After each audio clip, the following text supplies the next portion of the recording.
आप लोग इसका इतना छोटा एपिसोड देखकर डायरेक्ट कमेंट करने लगो कि लॉन्ग एपिसोड दीजिए। उससे पहले मेरी बात सुन लीजिए। ये स्टोरी के पॉकेट नोवेल पर अभी इतने ही एपिसोड है और इसका कारण भी राइटर ने इस एपिसोड में बता ही दिया है, तो अब सब कमेंट मत करना कि नेक्स्ट एपिसोड जल्दी अपलोड करो। जब 148 important note for my readers. परसों मेरी शादी है, जितना लिखना था मैंने लिख दिया स्टोरी में। अब अगर मुझे इन 3 महीना के अंदर टाइम मिला तो मैं स्टोरी को एंड कर दूंगी। मैंने सोचा था एंड कर दूं, लेकिन अभी नहीं हो पाया, दोनों स्टोरी को लिखना था। अभी 1 महीने तक स्टोरी की कोई चांसेस नहीं है। मेरी शादी की वजह से ही मैं स्टोरी रेगुलर नहीं दे पा रही थी और अब 2 दिन बाद शादी है, तो अलविदा। अगर मैं एपिसोड डालूंगी तो मैं अपनी इंस्टा पर इन्फॉर्म कर दूंगी। जिस वजह से उसने अभय की बातों को इग्नोर कर खुश होते हुए बोला, तुम पहले मेरी बात सुनो, उसके बाद तुम मुझे मारने का प्लान खुद ड्रॉप करोगे। अभय में मैंने वो तुम बकरी तरह करना बंद करो, वरना मैं फोन कट कर रहा हूँ। अभय की सर्द आवाज सुन दूसरे तरफ के अभिजीत का मुंह बन जाता है। वो जनता था अभय सच में फोन कट कर सकता था, इसलिए वह जल्दी बोला, डॉक्टर अभय, हमने वो ड्रूज तैयार कर लिया है। आपको पता है आपने जो ब्लड दिया था वह नॉर्मल नहीं है, उसी की वजह से आज वह ड्रग बना पाए। जिसे सुन अभय की पकड़ फोन पर कस गई।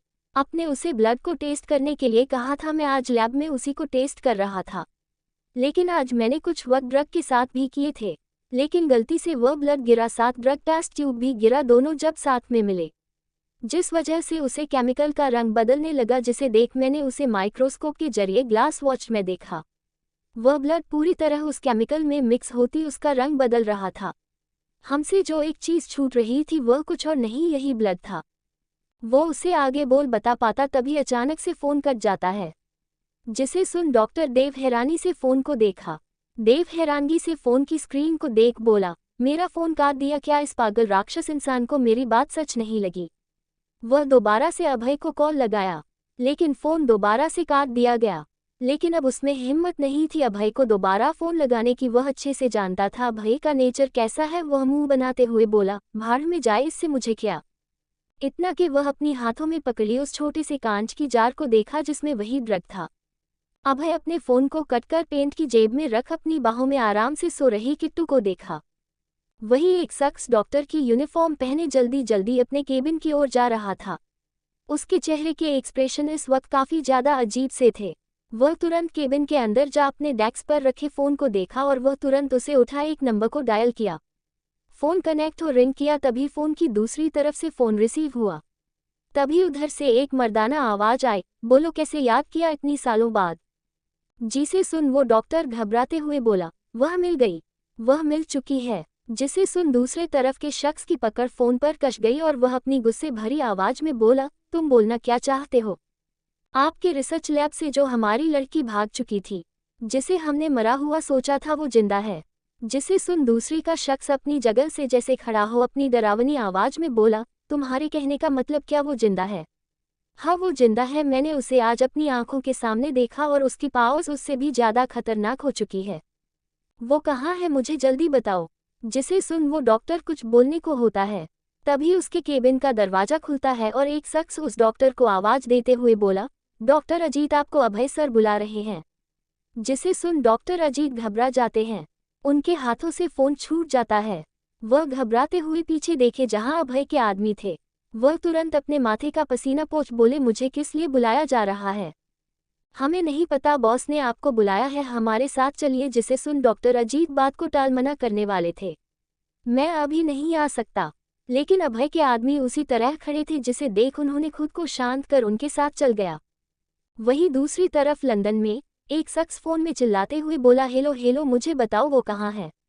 लेकिन फोन कट चुका था। जिसे देख वह फोन की स्क्रीन को गुस्से से घूर दोबारा उस नंबर पर फोन लगाए, लेकिन फोन रिंग कर रहा था, लेकिन दूसरी तरफ से कोई भी फोन रिसीव नहीं करता। जिसे देख वो शख्स गुस्से से उस फोन को फेंक बोला, आखिर वह है कहाँ? वह चिल्लाते हुए बोला, एलेक्स एलेक्स जल्दी यहाँ आओ। तभी एक आदमी दौड़ते हुए वहां पर आया, जी बॉस, तुरंत इंडिया जाने के लिए जेट रेडी करो, हम इंडिया जा रहे हैं और डॉक्टर अजीत के बारे में मुझे इन्फॉर्मेशन निकाल के दो, वह इस वक्त कहाँ है और क्या कर रहे हैं? जी बॉस। इतना कि एलेक्स वहां से जा चुका था।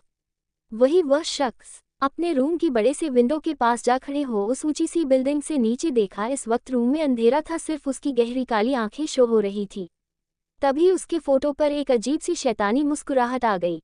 बहुत छुप लिया, अब बिल से निकलने की बारी आ चुकी है तुम्हारी। अस्पताल की डेड बॉडी रखने वाले मुर्दाघर तरफ जहां की लाइट डिम के साथ भूख भाग कर रही थी। साथ ही वहां का माहौल काफी ज्यादा डरावना था।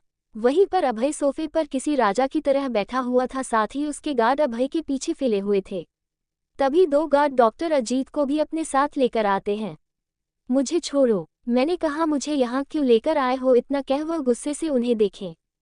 तभी किसी की डरावनी आवाज सुनाई दी, मैंने बुलाया है इसलिए ये लाए गए हो।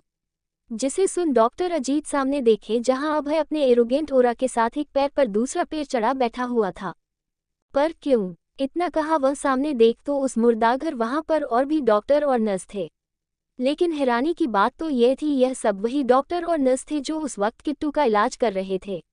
डॉक्टर अजीत अभय के फैमिली डॉक्टर थे, जिस वजह से वो अभय के सामने बोल पा रहे थे, वरना बाकी तो एक कोने में डर के चुपचाप खड़े थे क्योंकि उनके में इतनी हिम्मत नहीं थी कि वह अभय के सामने कुछ बोल सके। तभी रोहन अभय के पास जा बोला, बॉस मैम के इलाज के वक्त जितने भी डॉक्टर और कर्मी उस फ्लो में थे सभी को यहाँ पर ले आया गया है। जिसे सुन अभय बिना किसी इमोशन के सोफे पर अपने चलते हुए उंगलियों को हिलाते हुए इंडेक्स फिंगर से रोहन को वहां से हटाने का इशारा किया। जिसे समझ रोहन तुरंत अभय के पीछे जा खड़ा हो जाता है। वहां पर खड़े डॉक्टर अजीत और उन सभी डॉक्टर को समझ नहीं आ रहा था, लेकिन अभय का ओरा और भी ज्यादा डरा रहे थे। एक तो ये हॉस्पिटल का मुर्दा घर था, जिस वजह से ज्यादा डरावना और ठंडा था। डॉक्टर अजीत गुस्से से अभय को देख बोले, तुम क्या करना चाहते हो, तुमने हम सबको यहाँ क्यों बुलाया है? फिर डॉक्टर अजीत थोड़ा सोचते हुए बोले, क्या तुम हमसे ये चाहते हैं कि हम तुम्हारी बीवी, आई मीन बीवी नहीं, वह तो इंसान ही नहीं है, क्या वह कोई चुड़ैल या कोई क्रीचर्स है, क्या तुम चाहते हम उसकी सच्चाई छुपाए? तभी उसे मुर्दा घर में गोली चलने की आवाज गूंजी। जिसे सुन डॉक्टर अजीत अपने आंखें बड़ी कर शौक हो अभय को देखें, क्योंकि अभय ने एक डॉक्टर को शूट कर मार दिया था जो डॉक्टर अजीत के बिल्कुल सामने था। गोली उनके बाजू से होकर गई थी। वही बाकी डॉक्टर मौत के खौफ से अभय को देखे। डॉक्टर अजीत अभय को देख कुछ बोलते, तभी अभय अपने गन को अपने उंगलियों में घुमा डॉक्टर अजीत को देखा। अपनी डरावनी डार्क वॉइस ने बोला, मैंने कब कहा तुम सब चुप रहो? मुझे जब सबको अच्छे से चुप करने आता ही है तो मुझे इसकी जरूरत थी क्या? इतना कह अभय डरावने तरीके से सभी को देखा, जिसे देख वहां पर खड़े सभी लोग कांप उठे। तभी लगातार गन चलने की आवाज आए और वहां पर जितने 10 से 15 डॉक्टर और नर्स थे वह मौत के घाट उतार दिए जा चुके थे। डॉक्टर अजीत के पैर डर से कांप साथ नहीं दे रहे थे। वो कहते हुए बोला, अभय तुम ऐसा नहीं कर सकते, ये गैरकानूनी, तुमने खून किया है, तुम जेल जाओगे। अभय डॉक्टर अजीत को देख डरावने तरीके से मुस्कुरा बोला, ये देहरादून है जहां अभय प्रताप राजवंश के बोले हुई बातें कानून में चलती है। तो फिर इतना कह वह डॉक्टर अजीत की तरफ अजीत पॉइंट किया। वो अपने कांपते हुए जबान से बोले, तुम मुझे नहीं मार सकते, मैं तुम्हारी मॉम डैड का फ्रेंड हूं और तुम लोग पर्सनल डॉक्टर, तुम मुझे ऐसे नहीं मार सकते। जिसे सुन अभय के चेहरे पर कोई भाव नहीं आए, जिसे देख डॉक्टर अजीत खुद को बचाते हुए बोले, तुम जिसके लिए तुम ये कर रहे हो, अगर तुम्हें उसकी सच्चाई हाँ पता